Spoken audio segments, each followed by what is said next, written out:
Hello from Dynamis Adventures. I'm Sarah. And I'm Wilkie. We're in the middle of a stunning week of amazing weather and clear skies. So what are we going to be doing today, Wilkie? Well, I thought we'd build on last month's video on how to find north without a compass.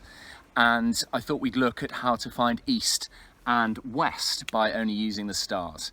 And this is a perfect activity for this week because we've got cloudless skies and pristine weather all week. Great. So what do we need to know to get started? Well, the first thing we need to do is to be able to recognise the constellation Orion. Now, Orion is basically in the shape of a hunter in ancient Greek mythology, and there are effectively 8 stars that we need to look out for. Okay, can you run us through it then, Wilkie? Sure. Okay, so the first star in the constellation is Orion's head. There it is, star number 1. Stars number 2 and 3 are his shoulders, so I'm going to put those there. Then moving down, the next 3, 4, 5 and 6 are Orion's belt. Now these are really important because not only does it ensure that Orion's trousers don't fall down, much more important than that, they're really bright and really clear. They are actually the only 3 bright stars that form a line, a short line in the sky. So you absolutely can't miss them, they're really important. And then finally, looking down, you've got 1 on each of the feet as well. So if we show the whole picture, just to recap, got the head, 2 on the shoulders, the amazing bright belt, and then 2 more on the feet, and that's it. So we know what Orion looks like, but how will that help us find east and west? I'm not sure I can do this like this. I've looked at an absolute fool, but it's one way of making sure you don't take yourself too seriously, I guess, isn't it? So like nearly all stars, Orion rises in the east and he sets in the west and goes through south if you're looking at him through from the northern hemisphere. But Orion is a pretty odd character because he gets up 4 minutes earlier every single day, which sounds to me pretty horrendous. So at the moment, for example, he's rising during the day, and it means he's setting at night time.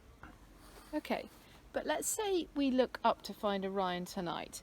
How will we know where to find him if he gets up at a different time each day? Well, if you look at the glow of the setting sun at around 9:30 tonight, and then you come left a little bit, maybe 3 or 4 fists, then you'll see Orion.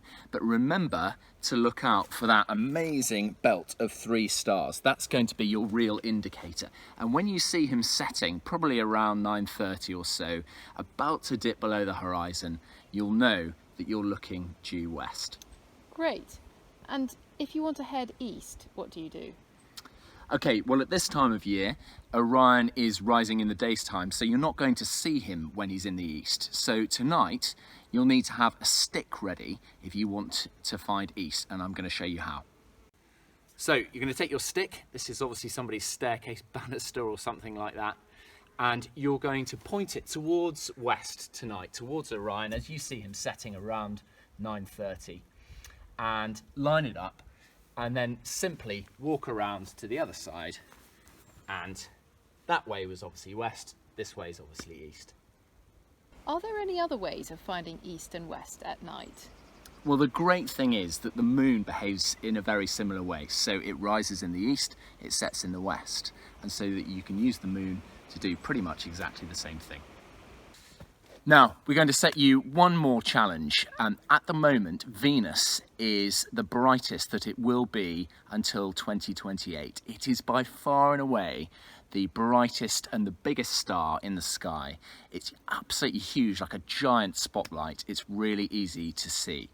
And so once you've found Orion, come about 3 fists right of Orion and probably a couple of fists up, and you should be able to see Venus. It's an amazing phenomenon.